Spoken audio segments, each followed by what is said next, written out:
जैसा कि बिहार सरकार ने ग्रामीण स्वास्थ्य को मजबूत करने के लिए आशा और ममता कार्यकर्ताओं के मानदेय में बढ़ोतरी कर दी है। मुख्यमंत्री नीतीश कुमार ने आशा कार्यकर्ताओं के लिए प्रोत्साहन राशि 1,000 रुपए से बढ़ाकर 3,000 रुपए तक की करने की घोषणा कर दी है, जबकि ममता कार्यकर्ताओं को प्रति प्रसव 300 रुपए की जगह 600 रुपए मिलेंगे। ये कदम ग्रामीण इलाकों में स्वास्थ्य सेवाओं को बेहतर बनाने की दिशा में है, जहां ये कार्यकर्ता मातृ शिशु स्वास्थ्य की रीढ़ है। लेकिन नीतीश कुमार की ये राजनीतिक रणनीति भी है, जिससे वो लगातार तेजस्वी यादव की चुनावी रणनीति पर चोट करते आ रहे हैं।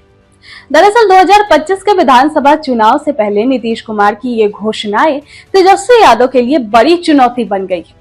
बिहार विधानसभा में नेता प्रतिपक्ष तेजस्वी यादव भले ही युवाओं और बेरोजगारी जैसे मुद्दों पर जोर दे रहे हो, लेकिन नीतीश की महिलाओं और ग्रामीणों पर फोकस वाली नीति उन्हें कड़ी टक्कर दे रही है।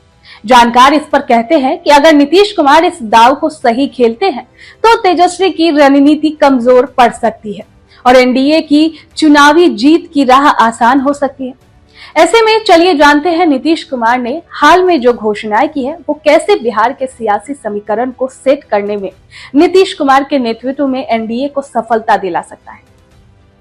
दोस्तों, नीतीश कुमार ने हाल के दिनों में कई घोषणाएं की है जो बिहार के अलग अलग वर्गों को सीधा फायदा पहुंचा रही है। तो सबसे पहले सामाजिक सुरक्षा पेंशन में बढ़ोतरी से 60 लाख परिवारों को लाभ हुआ है, जहां वृद्ध, विधवा और दिव्यांगों को अब 1100 रुपए प्रति माह मिल रहे हैं। आशा कार्यकर्ताओं को 3,000 रुपए प्रोत्साहन राशि देने की घोषणा की गई है, जिससे लगभग 80,000 कार्यकर्ताओं को सीधे मदद मिली। अब इन दोनों को जोड़े तो 60.08 लाख लोगों के लिए ये फायदेमंद साबित हो रहा है। इसके साथ ही बीएड बिहार में टीचर्स की बहाली में 1.51 लाख पदों पर नियुक्तियां चल रही है, जिसमें 35% आरक्षण महिलाओं के लिए है।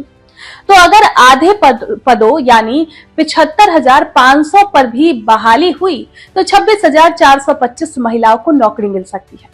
इसके अतिरिक्त संविदा और आउटसोर्सिंग नौकरियों में भी 35% आरक्षण से 1.5 लाख बहालियों में से 52,500 महिलाओं को फायदा होगा। तो कुल मिलाकर शिक्षकों और महिलाओं के लिए की गई घोषणाओं से लगभग 79,000 लोगों को फायदा मिल रहा है। पत्रकारों का भी यहाँ पर ख्याल रखने की घोषणा की गई है और पत्रकारों के लिए पेंशन 6,000 से बढ़ाकर 15,000 रुपए कर दी गई है। बिहार के मुख्यमंत्री नीतीश कुमार ने जीविका दीदियों के लिए बड़ी घोषणा की। उन्होंने जीविका स्वयं सहायता समूहों के लिए 3 लाख रुपए से अधिक ऋण पर ब्याज दर 10% से घटाकर 7% करने का फैसला लिया, जिसका बोझ राज्य सरकार उठाएगी। साथ ही 1.4 लाख जीविका कर्मियों के मानदेय को दोगुना किया गया है। नीतीश कुमार के इन कदमों से ग्रामीण महिलाओं, शिक्षकों और पत्रकारों जैसे बड़े वोट बैंक को अपने पाले में करने की कोशिश की है, जो बिहार की आबादी का करीब 6 से 7% है। अब सवाल ये है कि क्या ये लाभान्वित होने वाली आबादी वोट में तब्दील होगी या फिर ये बस ऐसे ही है। तो देखिए, इस पर जानकार कहते हैं कि महिलाओं और ग्रामीणों का वोट बिहार चुनाव में निर्णायक होती है। नीतीश कुमार की शराबबंदी और साइकिल योजना पहले भी वोट दिला चुकी है।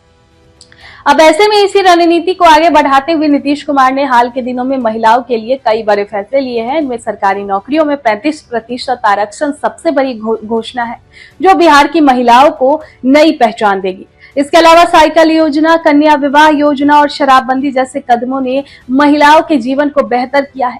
हालांकि विपक्ष की ओर से तेजस्वी यादव ऐसे घोषणाओं को चुनावी स्टंट और उनकी नकल बता रहे हैं। हाल के दिनों में तेजस्वी यादव ने सीएम नीतीश कुमार की चुप्पी या खामोशी को लेकर भी कई हमले किए हैं, लेकिन जानकारों की नजर में हकीकत यही है कि नीतीश कुमार की चुप्पी, लगातार घोषणाएं एक सोची समझी रणनीति का हिस्सा है। वो बिना शोर शराबे के काम कर रहे हैं, जो उनकी मजबूत छवि को और मजबूत कर रही है। जानकार कहते हैं कि अगर ये घोषणाएं जमीन पर उतरी तो 2025 में नीतीश की जीत की राह आसान हो सकती है, वरना विपक्ष से पलट सकता है। फिलहाल भले ही तेजस्वी यादव मुख्यमंत्री नीतीश की चुप्पी पर निशाना साध रहे हैं, लेकिन नीतीश की खामोश रणनीति चुनावी दाव में भारी पड़ रही है। तो इस पर आपकी क्या राय है, कमेंट बॉक्स में जरूर बताएं।